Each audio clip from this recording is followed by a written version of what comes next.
পুকু পুকু পুকু সবার আগে আসছে যে দেখছেন।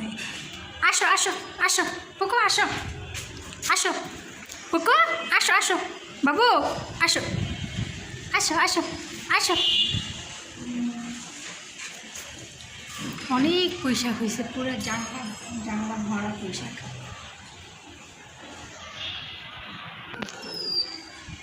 মাশাআল্লাহ অনেক পুঁইশাক হয়েছে কিন্তু দেখছেন। এটা হলো যে আম্মু সিঁড়ির মধ্যে লাগাইছে। অল্প কয়টা নিব, বেশি নিব না, একটু আগা আগা নিব, কারণ আগা বেশি বড় হয়ে গেছে। দেখেন না এক একটা আগা কি বড় হয়েছে। বড়গুলা নিব না, বড়গুলো হলো চিংড়ি মাছ দিয়ে রান্না করবো। ছোটো আগা যেগুলো ওইগুলো থেকে কয়েকটা আগা আর কয়েকটা পাতা নিব, মানে গোড়ার যে পাতাগুলো শক্ত হয়ে যাবে, কদিন পরের খাইতে পারবো না, ওইখান থেকে কয়টা পাতা নিয়ে আজকে ভাজি করবো আলু দিয়া। আর বড়গুলা রেখে দিব। বড়গুলা হলো পাতাগুলো ছিঁড়ে, যে গোড়ায় গোড়ায় যে পাতা আছে না, যেমন এই যে এই পাতাগুলো তরকারির পরে পড়ে যাবে ওগুলা।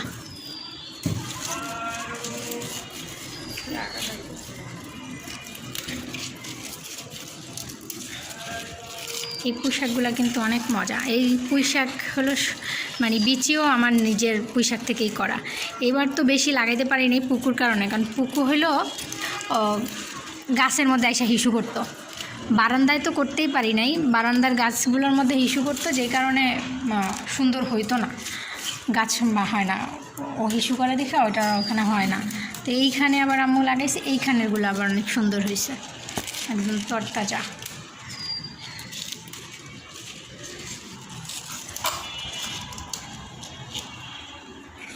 অনেক সুন্দর হয়েছে। ওই বাসার গাছগুলো কিন্তু অনেক সুন্দর। এই যে এই বাসার গাছগুলো দেখেন, আমাদের ভেন্ডি গাছ অনেক বড় বড় হয়েছে।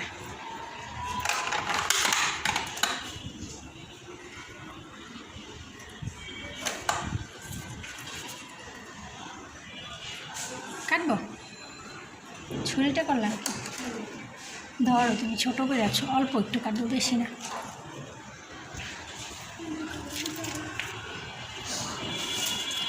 দাঁড়ো, একটা একটা না, আমি আনতেছি। যে ছোটো ছোটোই করে কাটবো, আবার আরেকদিন কাটবো এই করে একটু বড়ো করে। ধরো এটা,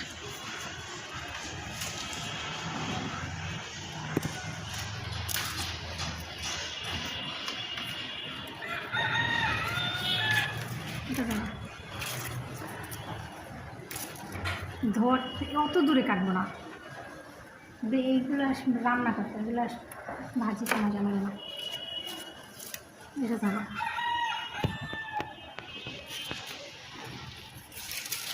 টান দিও না।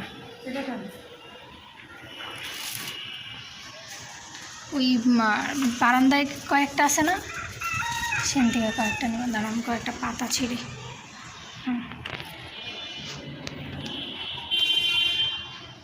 আর নিতে হইব না, অল্প একটু ভাজি করবো তো।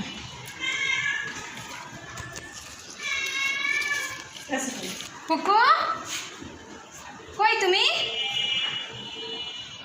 পুকু কই গেছিলা? হ্যাঁ আসো, চলো চলো চলো, হ্যাঁ চলো চলো চলো চলো চলো। দূর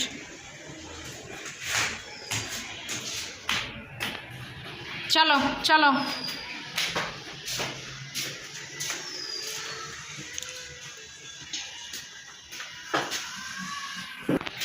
এখানে কিন্তু অনেকগুলো হয়েছে। যে আগা না কাটলে আগাগুলো বের হয়ে দিতে পারে না সুন্দর মতো। আগা যত পুঁইশাকের হলো যত আগা কাটে তত সুন্দর হয়।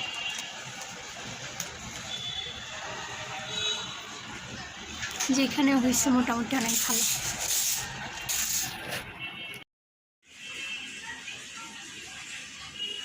বেশি আগা আনি নেই, 2-3টা আগা আনছি, ছোট ছোট করে আগাগুলো আনছি, বড় বড় করে নেই। এখন আলু দিয়ে ভাজি করব। পুঁইশাকের ডাঁটা আলু কুচিয়ে দিছি, দিয়ে এখন বসায় দিব।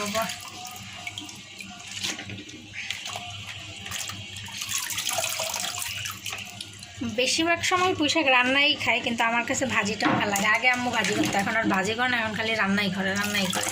তা আজকের জন্য বলছি যে আমি ভাজি করব।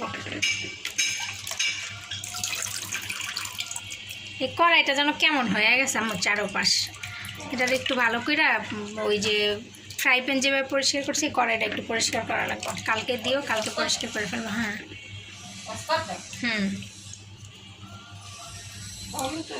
লবণে দিয়ে আর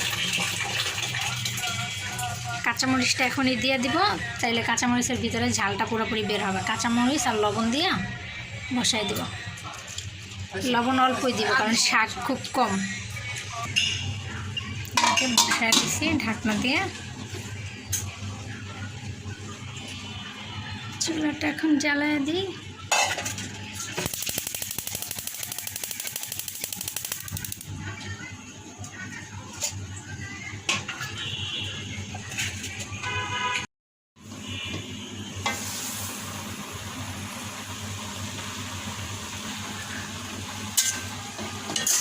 ঢাকনা আর দিব না, কারণ ঢাকনা দিলে শাকের কালার কিন্তু লাল হয়ে যাবে। এই যে ঢাকনা দিছি আর ঢাকনা দিব না, এখন ঢাকনা ছাড়াই শাকটা একটু সেদ্ধ হবে আর হলো সারাতে পানিটা টাইনা যাবে। এটা কিন্তু শাক থেকেই বের হয়েছে, পানিটা টাইনা যাওয়া পর্যন্ত সে রান্না করব।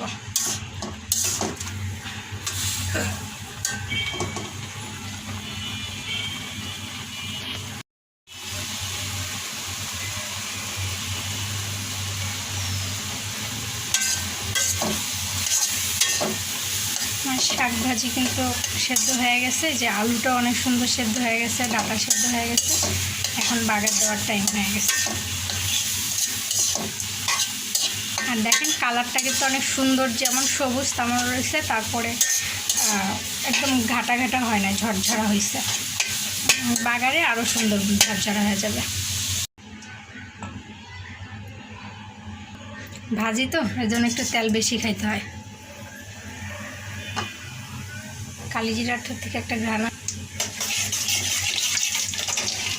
এর মধ্যে দিয়ে দিব রসুন আর হলো পেঁয়াজ।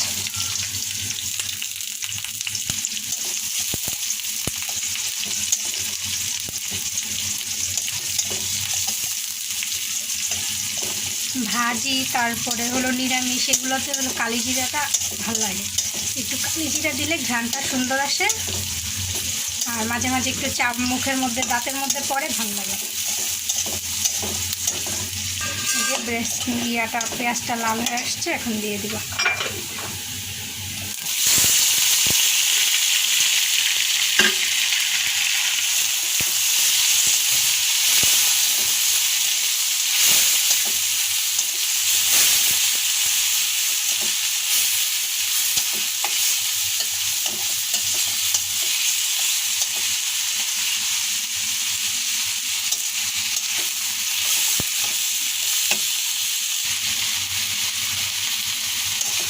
শাক ভাজি কিন্তু হয়ে গেছে।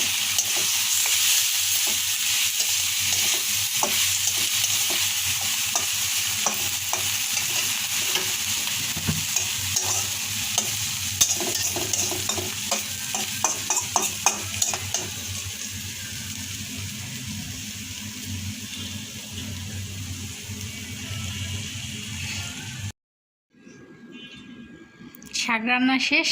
আম্মু এর মধ্যে ভাত শাক প্লেটে বাইরে রেখে দিচ্ছে আসার আগেই। তো খাইয়ে দেখি কেমন হয়েছে। নিজেদের গাছের শাক, এই গাছের শাক আমরা এখন পর্যন্ত ভাজি খাই নাই। যতবার খাইছি চিংড়ি মাছ দিয়ে রান্না, শুটকি দিয়ে রান্না।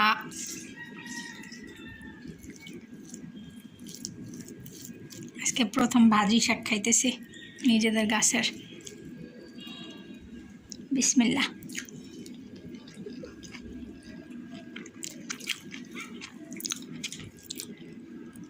তবে রান্নার চাইতে ভাজিটা মজা লাগছে। সবাইকে অনেক ধন্যবাদ ভিডিওটা দেখার জন্য। জানি আজকের ভিডিওটা অনেক বড় হয়ে গেছে, তারপরও যদি ভালো লাগে লাইক করবেন। ভিডিও দেখেন কিন্তু কেউ লাইক করেন না। আসসালামু আলাইকুম।